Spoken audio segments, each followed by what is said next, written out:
Phew, there's still so much left over. My name is James. As I looked at the convenience store ready meals that were about to be discarded, I sighed. Even though they were past their expiration date, it seemed such a waste to throw away so many meals. I knew the value of food, that's why I thought it was such a pity.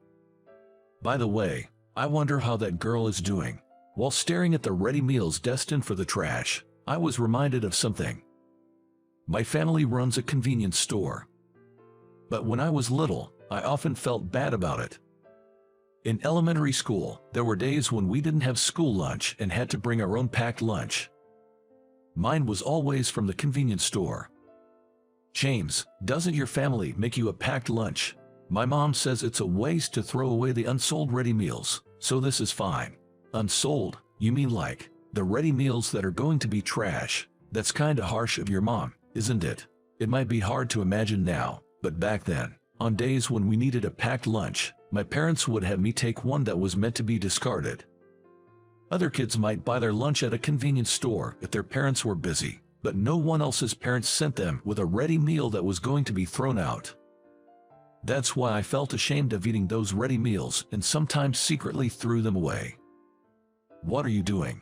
That's such a waste. If you're not going to eat it, give it to me. A girl in my class once said that to me. I wonder if that girl is doing well.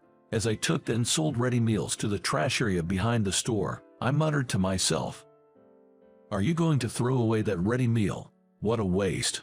Suddenly, I heard a voice from behind me. When I turned around, there was a woman without a hint of makeup, smiling at me. I wonder, who is this person? I feel like I've met her somewhere before. Excuse me, you are. Sorry for speaking to you so suddenly.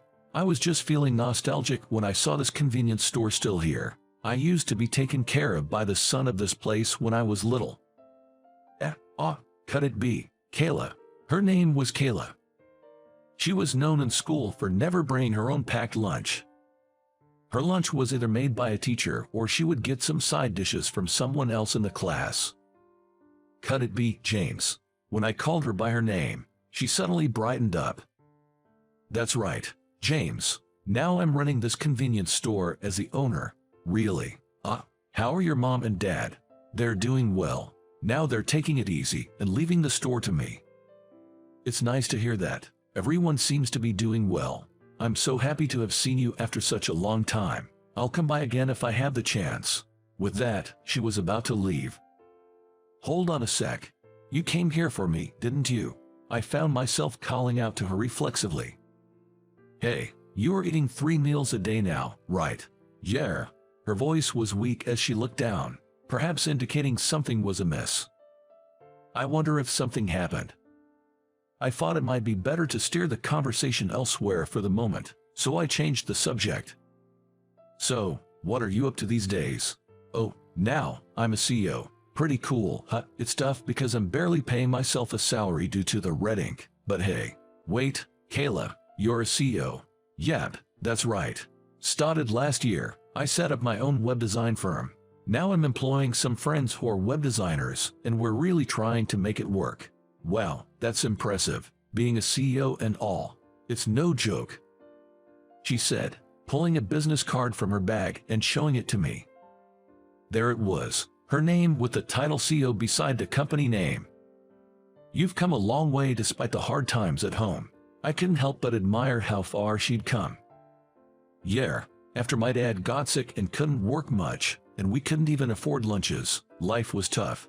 If only Mom hadn't blown our money on slots, we might have had some breathing room. That brings back memories. The days of bringing packed lunch to school. I used to bring her share as well. This lunch is so good. Seeing her smile as she said that made me gradually stop resenting the discarded lunches my parents sent me with. I believe they had the sentiment of not wanting to waste, which is why they gave me those lunches. From a hygiene and business standpoint, it wasn't praiseworthy, and of course, now, taking home discarded food is not allowed. Those meals are past the sell-by date, set to prevent food poisoning. You can't just hand out discarded meals lightly. Back in my elementary school days, regulations were more relaxed. and bringing such meals to school wasn't an issue. Doing the same today would probably cause a stir at the school. Are your mom and dad doing okay? Suddenly, I found myself concerned about her family situation. I remember her father being frail and unable to work, but doing what he could around the house. The problem was her mother. She rarely took care of the kids, always off playing slots, as I'd often heard Kayla complain. I'd been to her house in public housing, and it was always her dad who welcomed me. I never saw her mom. I do catch up with dad now and then, she answered in a somber tone. Her words easily led me to imagine that she'd had her share of trouble since then. Why did you come here? I'm not sure. I didn't particularly want to see anyone or anything. Her voice trembled slightly. Could you wait for just a bit? I think I can make some time to talk, maybe 10 minutes. After that, I decided to take Kayla to the back and listen to her story. Really sorry to bother you during work hours. Actually, my mom started showing up at my company recently. In the back, she began to speak in bits and pieces. Her mother had left home without a word when Kayla was in middle school. There had been no contact since then, and just as she'd almost forgotten, her mom showed up unexpectedly in front of her company. I asked her where she'd been all this time in a panic.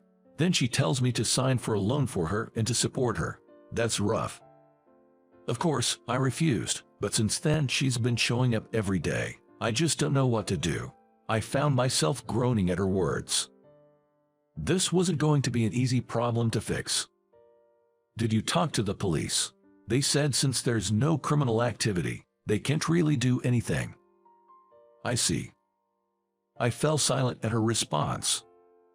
I wanted to help her somehow, but it seemed like there was nothing I could do. That's why I came to ask for a favor. A favor? I started to think if there was anything I could do. Would you mind watching over me while I drive my mother away? What? I could understand her wanting to drive her mother away, but why did I need to be there? I mean, I don't think you need me for that. I just need some courage. That's why I want you by my side. She clasped her hands tightly and looked down. Seeing her like that, I couldn't help but say, all right, if just being there helps, I'll do it. Thank you. Her face lit up with a smile. That smile made my heart skip a beat. A few days later, I was standing in front of her house. Though we were both in our early 30s, she owned a whole building, using it as both her home and office. I knew she had gone to a reasonably well-known university after graduating from a local high school, but I never imagined she would become such an accomplished woman. Yet here she was, her hard-earned present being threatened by her own mother. She was trying to change that situation with her own hands. Look, that's my mother. She pointed towards a female figure in front of the building. There indeed was an elderly woman who bore a slight resemblance to her. Please, stay here. With that, she approached the woman. Then the woman, with a grin on her face, said something unbelievable. Today's the day you'll pay me my living expenses, Kayla. You do have a duty to take care of me, don't you? You're my daughter, after all. Come on, because of you, Kayla couldn't even bring a packed lunch to school, and now you expect her to take care of you. What's that about? As my inner voice grew louder, I heard her speak. I'm sorry, but I don't consider you my parent anymore. Please, stop following me around. Oh, you think you can say that to me? I could always ask someone scarier than me to come ask you. Seeing the woman's sly grin sent a chill down my spine. But Kayla stood her ground and retorted. I'm not the child anymore, the one you stole Dad's money from. I'm an independent adult now, so I'd appreciate it if you'd stop involving yourself in my life. I've already consulted a lawyer about this, and I'm well aware of where you've been borrowing money from. I could easily tell the debt collectors where you are. What? You're threatening me? The mother raised her voice in anger, but Kayla continued. This is a proposal. If you stay away from me, you can live peacefully. What do you say? She held her mother's gaze and went on. I've also met a few people who say you've run off with their money. Would you like me to tell them where you are too? How did you get that kind of information? I'm not just a child who obeys you anymore. Don't underestimate me. What? You're getting too big for your boots. Her mother glared at her and spat out those words. But thinking better of it, she quickly left the scene. She had won. The moment I saw that scene, I was certain of it. But in the next instant, for some reason, her mother turned around and swung her arm high. Her eyes widened. At that moment, my body moved on its own. I grabbed the arm that was about to slap her cheek and glared at her mother. Hey, what do you think you're doing?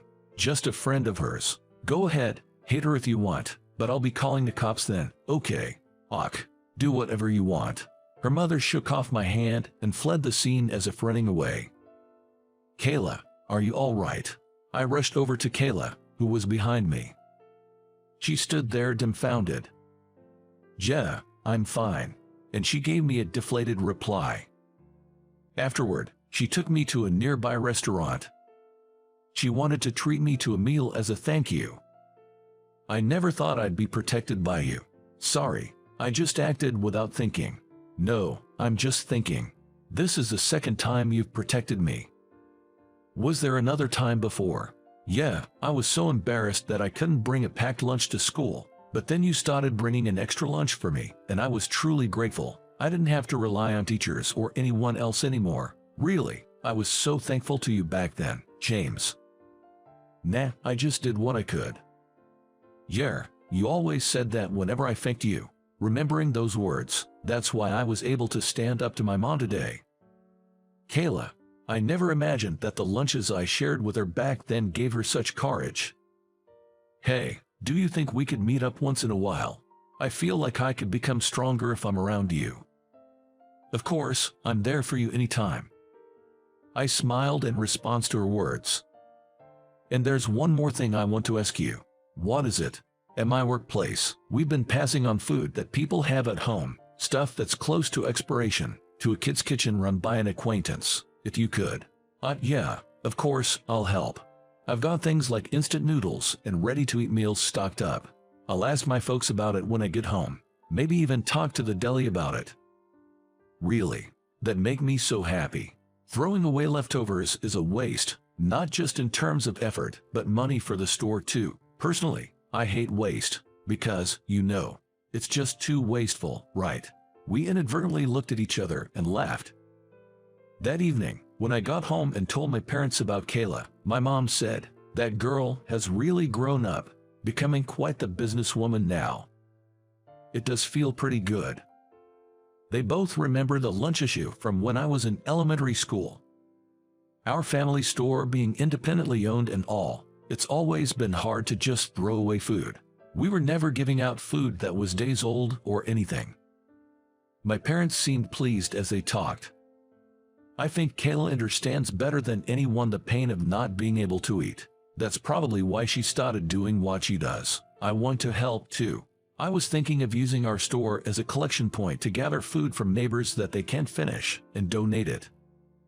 That's a nice idea, as long as it's unopened and can be stored at room temperature, I guess. She's really turned out to be a responsible young woman. Bring her over again sometime. I will. We've got some meetings and stuff to discuss anyway. Later, Kayla showed up all dolled up and in a sharp suit, and she bowed deeply to my parents, saying, "Thank you so much for everything. Wow, you've turned into such a beautiful young lady. We're delighted. I grew up on the meals from here, so it's probably thanks to that. My dad sends his regards to you too. How is your father doing? He's been able to get out more on my days off recently. Someday, he wants to come over and thank you properly," Kayla said while handing over a box of pastries to my mom. And just like that, our family reconnected with her after several decades. A few times a week, we deliver food collected from neighbors, and the support for the children's diner was greatly appreciated by the working moms holding down the fort at home. One day, Kayla said with deep emotion, "The reason I want to contribute to the children and their mothers is that you and your family helped me out back then. I'm so glad to be able to support families where the moms are working hard to help reduce the number of kids going hungry." I gently hugged her shoulder as she spoke, a hint of her past struggles in her voice. Our efforts were later featured in the news as a contribution to the community, and eventually, we were both honored by the local government. Now we are working hard together to establish a food bank. We've made a pact to deliver smiles to the children who are suffering from hunger. That's the promise we've made to each other.